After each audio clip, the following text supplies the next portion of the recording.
drove on the base, and I drove all the way around, and all I had was B-24s, 4-engine bombers. And I said, well, they've sent me to the wrong base. So I reported into the squadron that I was assigned, and went to the squadron commander, and he's a major. I said, Major, they sent me to the wrong base. And he pulled out the paperwork, and he went through and found my name, and he said, no, son, you're in the right place, and you're going to be flying B-24s. And at that point, they had to take half of the bunch that came in. They went down A through M, and you stay here, and N through Z, you go to Albuquerque and be co-pilots.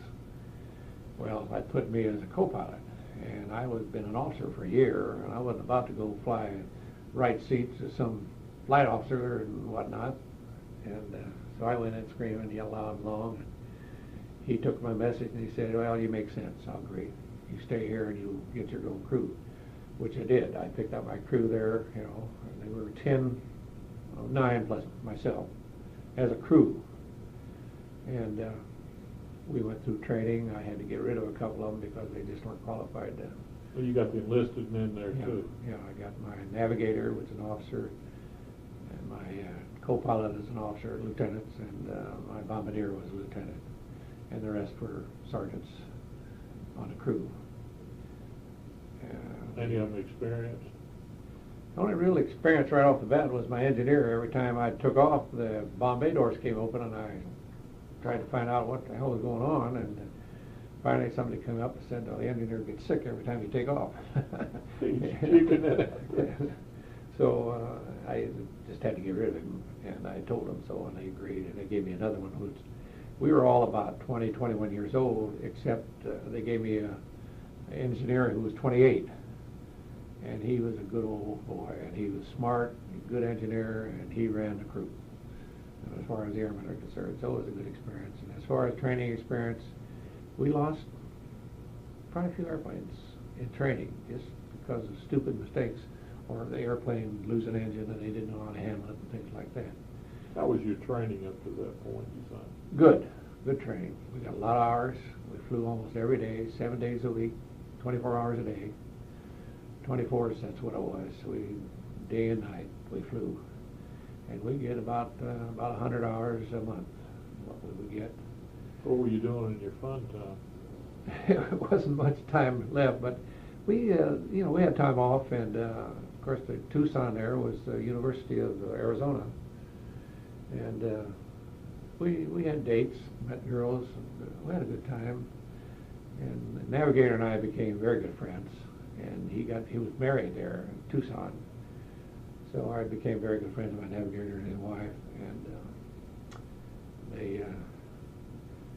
I forgot to mention back when when I came home from college, my first year in summer, I was wondering who to date, and my mother, being a smart old woman that she was, she said, why don't you date that Dorothy Oberg, which is my future wife, said she'd rear you good children.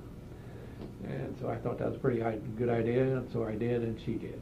But of course, I ended up with 3 boys who were all academy grads. But anyway, going through training, and we went on to Alamogordo for second phase, which is 2 months, and then to El Paso, the final phase, and then we're ready to go overseas. Were you using Norden bomb sights? Yes, we were. Did you have any radar planes at that time? No. There was no radar at all. We had Moran. No, I didn't even have that.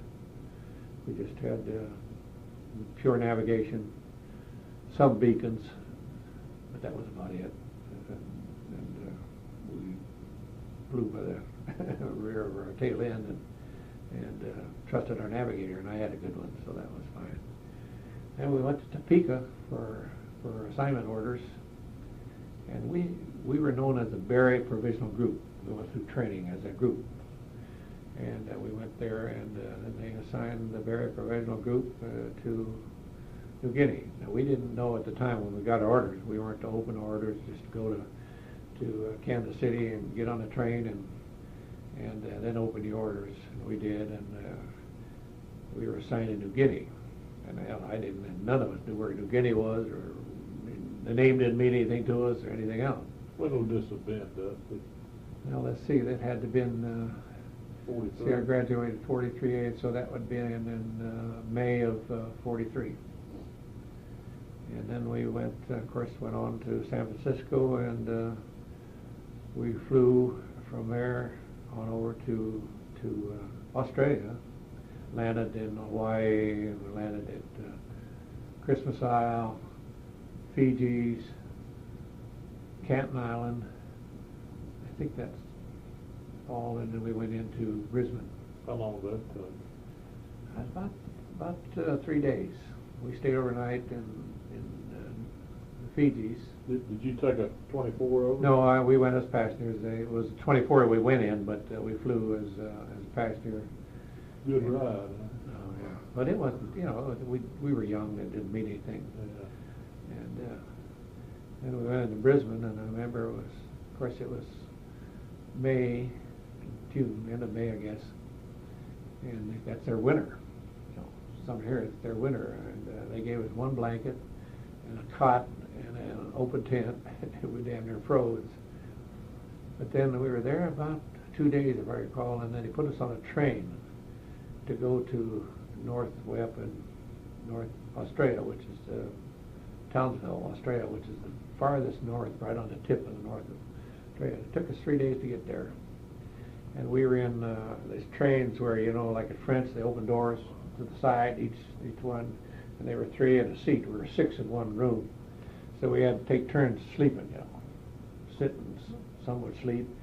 And we got very little food, and when they stop at a station, we'd flip a coin to see who would run into the town, which was right there. You know, we only had a block to run in and get a hunk of bologna and some bread and bring it back, and that's what we'd eat.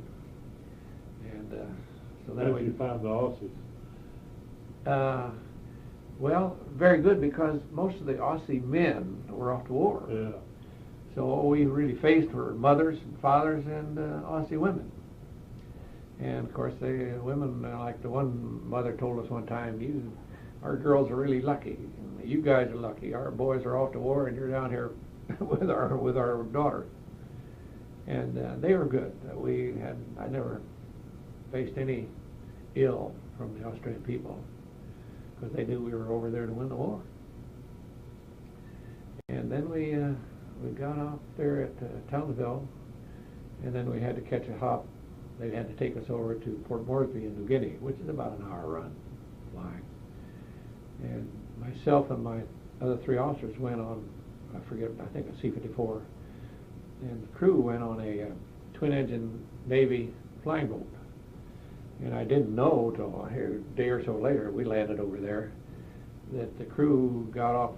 They got about 15, 20 minutes out, lost an engine, had to land on the water. They had to come out and put a tow rope over one of them, drag them back into Townsville, then they caught another flight on over. And when we landed in Port Moresby there about 3 o'clock in the afternoon, and they handed us a tent.